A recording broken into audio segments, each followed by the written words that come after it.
अब इस पाठ का मानवीय करुणा की दिव्य चमक पाठ का प्रश्न उत्तर सुनिए बच्चों। जो महत्वपूर्ण प्रश्न है वो प्रश्न है फादर की उपस्थिति देवदार की छाया जैसी क्यों लगती थी। तो लेखक ने लिखा है कि फादर का व्यवहार सबके लिए बहुत मधुर होता था। वे सभी को सहज अपना लेते थे। अपनी ममता को वो भुला नहीं पाते थे बल्कि ममता को पूरा उड़ेल देते थे, जिससे वह द्रवीभूत हो जाता था। उत्सवों और संस्कारों में वे बड़े भाई और पुरोहित जैसा जाकर के वहां सम्मिलित होते थे और आशीर्वादों से भर देते थे। इतना वात्सल्य रस उनके अंदर रहता था कि लेखक ने यहां तक कहा है कि देवदारू की छाया के समान, देवदारू के वृक्ष जैसे घनीदार छाया से वह अपने नीचे सभी छोटे छोटे पौधों को बर्फ से बचाता है और वर्षा से बचाता है, उन्हें सुरक्षित रखता है, शीतलता प्रदान करता है। उसी तरह से फादर कामिल बोल के भी जो भी उनके से संबंध रखते थे, जो भी उनके साथ थे, उनके ऊपर वे देवदार की छाया के समान अपनी सारी कृपा दृष्टि, सारी दयालुता रख करके शीतलता प्रदान करते थे। फादर कामिल बोल के भारतीय संस्कृति के अभिन्न अंग हैं। किस आधार पर कहा गया है? फादर कामिल बुल्को को भारतीय संस्कृति में, यहाँ की धरोहर में गहरी रुचि थी। वे इसी कारण भारत में आकर बस गए थे। यहाँ की जो सबसे ज्यादा बोली जाने वाली भाषा है, सबसे ज्यादा लोगों द्वारा बोली जाती हिंदी, और हिंदी से प्रेम करते थे। हिंदी को राष्ट्रभाषा के रूप में देखना चाहते थे। यही नहीं, इन्हें यहाँ की संस्कृति में जिस तरह से भगवान राम जन जन में बसे हुए हैं, उसी तरह से इन्होंने इसीलिए राम कथा उत्पत्ति और विकास पर इन्होंने शोध प्रस्तुत किया, पीएचडी किया। हिंदी और संस्कृत से इन्होंने स्नातक और परास्नातक किया।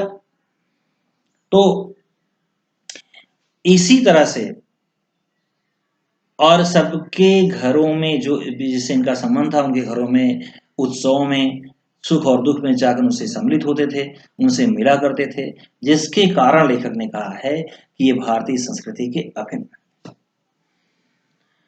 पाठ में उन प्रसंगों को लिखिए कि जिससे उनका हिंदी प्रेम प्रकट होता है। तो हिंदी प्रेम अपने विचारों के अनुरूप फादर कामिल बोल के भारत आकर के यहाँ बस गए। यहाँ देखा है कि हिंदी पूरे देश की एकता, सूत्रता को बांधने वाली है। हिंदी को ही राष्ट्रभाषा होना चाहिए। वे इसीलिए हिंदी को राष्ट्रभाषा के रूप में देखना चाहते थे। हिंदी भाषियों के द्वारा हिंदी को उपेक्षा करना उन्हें बर्दाश्त। वे हिंदी को राष्ट्रभाषा बनाने के लिए अकाट्य तर्क देते थे। 1950 में प्रयाग विश्वविद्यालय में श्री राम कथा उत्पत्ति और विकास पर शोध किया। मातृलिंग के प्रसिद्ध नाटक ब्लू बर्ड का हिंदी रूपांतर किया नीला पंछी के नाम से, और हिंदी अंग्रेजी का एक शब्दकोश तैयार किया। बाइबिल का भी उन्होंने हिंदी में अनुवाद किया और भारतवासियों को उसका ज्ञान कराया, जिसके कारण फादर कामिल बुल्के का हिंदी प्रेम प्रकट होता है। लेखक ने फादर की कामिल बुल्के को मानवीय करुणा की दिव्य चमक क्यों कहा?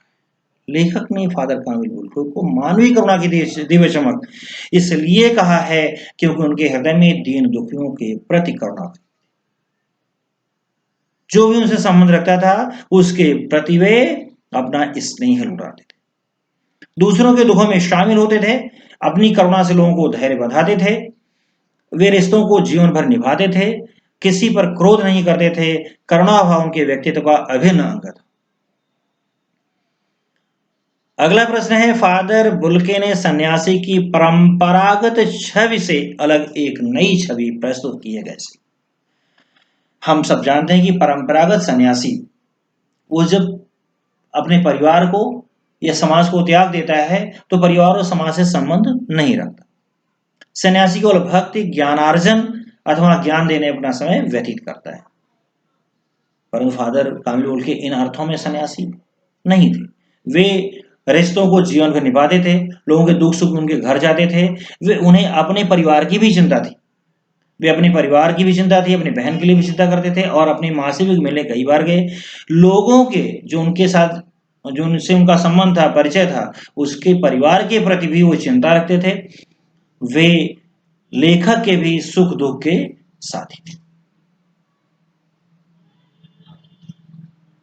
आशय है कि नम आंखों को गिनना स्याही फैलाना है। फादर कामिल बुल्के मानवता की साक्षात मूर्ति थे। उनके संपर्क में आने वाला हर व्यक्ति उनसे प्रभावित हो जाता था। इसलिए उनके अंतिम संस्कार में बहुत से लोग शामिल हुए। लेखक के लिए कुछ परिचित भी थे और कुछ अपरिचित भी थे। देश के तमाम इलाहाबाद विश्वविद्यालय, दिल्ली विश्वविद्यालय, रांची विश्वविद्यालय, कलकत्ता से और यहाँ के समाज के लोग, बड़े बड़े विद्वान ही नहीं, पादरी समुदाय के भी लोग, जिन्हें वो पहचानता भी नहीं था, पहचानने वाले और न पहचानने वाले भी लोग इतने ज्यादा इकट्ठे हुए थे और सबकी आंखें नम थी, सबके आंसू बह रहे थे, जिसका सभी की आंसुओं का उल्लेख करना, सभी के दुखों का उल्लेख करना वो औपचारिकता के अनुसार मुश्किल था। इसलिए लेखक का आशय है कि नम आंखों की नसें। पाठ के आधार पर कामिल बुल्के की जो छवि उभरती है उसे अपने शब्दों में लिखिए। फादर बुल्के पारंपरिक अर्थ में सन्यासी नहीं थे। उनके हृदय में दया और करुणा भरी हुई थी। वे परोपकारी और सहृदय व्यक्ति थे। वे किसी पर क्रोध नहीं करते थे, बल्कि सब पर अपना वात्सल्य लुटाते थे, सबको आशीर्वादों से भर देते थे। उनकी मधुर वाणी लोगों के दुखों में घाव को भरने का काम करती। उनका व्यक्तित्व तो बहुत अच्छा था, उनका जीवन अत्यंत सादा था। धन्यवाद।